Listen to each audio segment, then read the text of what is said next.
हरियाणा में कौन भाजपा के इशारों पर काम कर रहा है, इस बात को लेकर के दोनों विपक्षी दल इनेलो कांग्रेस पर आरोप लगाती है तो कांग्रेस इनेलो पर आरोप लगाती है। बात अभय सिंह चौटाला और भूपेंद्र सिंह हुड्डा की हो रही है। 2024 को लेकर के जहां शीर्ष नेतृत्व क्षेत्रीय पार्टियों के साथ गठबंधन करना चाहता है, वहीं हरियाणा में भूपेंद्र सिंह हुड्डा नहीं चाहते। इसके पीछे बहुत बड़ी वजह बताई जा रही है। भूपेंद्र सिंह हुड्डा अपने बेटे दीपेंद्र सिंह हुड्डा को लॉन्च करने की पूरी तैयारी कर चुके हैं, जोरों शोरों से। अकेले दम पर चुनाव लड़ करके दिखाना चाहते हैं कि हुड्डा की ताकत हरियाणा में हाईकमान या कांग्रेस पार्टी से ज्यादा है।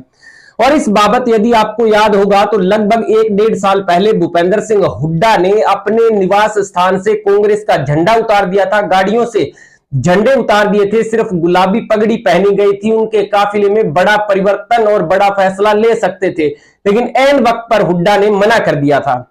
यानी कि अब कांग्रेस पार्टी का मतलब यहां पर केवल भूपेंद्र सिंह हुड्डा से नहीं है, क्योंकि पार्टी जो है बहुत से मिलकर के बनी है, कार्यकर्ताओं से बनी है। जब तमाम नेता एक तरफ और भूपेंद्र सिंह हुड्डा एक तरफ हो, तो नेता जो है उनको शीर्ष नेतृत्व स्वीकार करेगा, चाहे कुमारी शैलजा है, किरण चौधरी है, रणदीप सिंह सुरजेवाला है, चंद्रमोहन बिश्नोई है, या बहुत से ऐसे कांग्रेस के बड़े और शीर्ष नेता हैं जो हुड्डा के लगातार कमान पर हैं और वो हुड्डा को भी कमान पर रखे हुए हैं। अब सवाल यह उठता है कि जब महागठबंधन की तैयारी में कांग्रेस हाईकमान चाहता है तो भूपेंद्र सिंह हुड्डा अकेले चुनाव लड़ करके भी सीएम की कुर्सी को प्राप्त करेंगे, और उसके अलावा महागठबंधन में चुनाव लड़ते हैं तो भी वो सीएम का चेहरा होंगे। लेकिन अब सवाल यह है कि कांग्रेस पार्टी जिन राज्यों में चुनाव हारी है, वहां क्षेत्रीय पार्टियों ने उसका वोट परसेंटेज को कम किया है, कट किया है, और इस वजह से भाजपा सरकार बनाती है।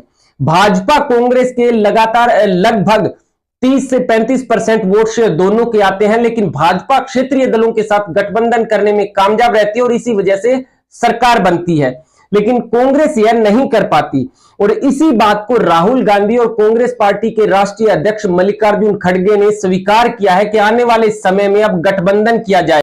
वहीं इनेलो इस बात का जिक्र कर चुके हैं कि 25 सितंबर को कुरुक्षेत्र में परिवर्तन पदयात्रा की समाप्ति और ताऊ के समान दिवस समारोह से तीसरे मोर्चे का जो ऐलान होगा, जो दल यहां पर आएंगे उनके साथ हमारा गठबंधन होगा, हम चल करके किसी के पास नहीं जाएंगे।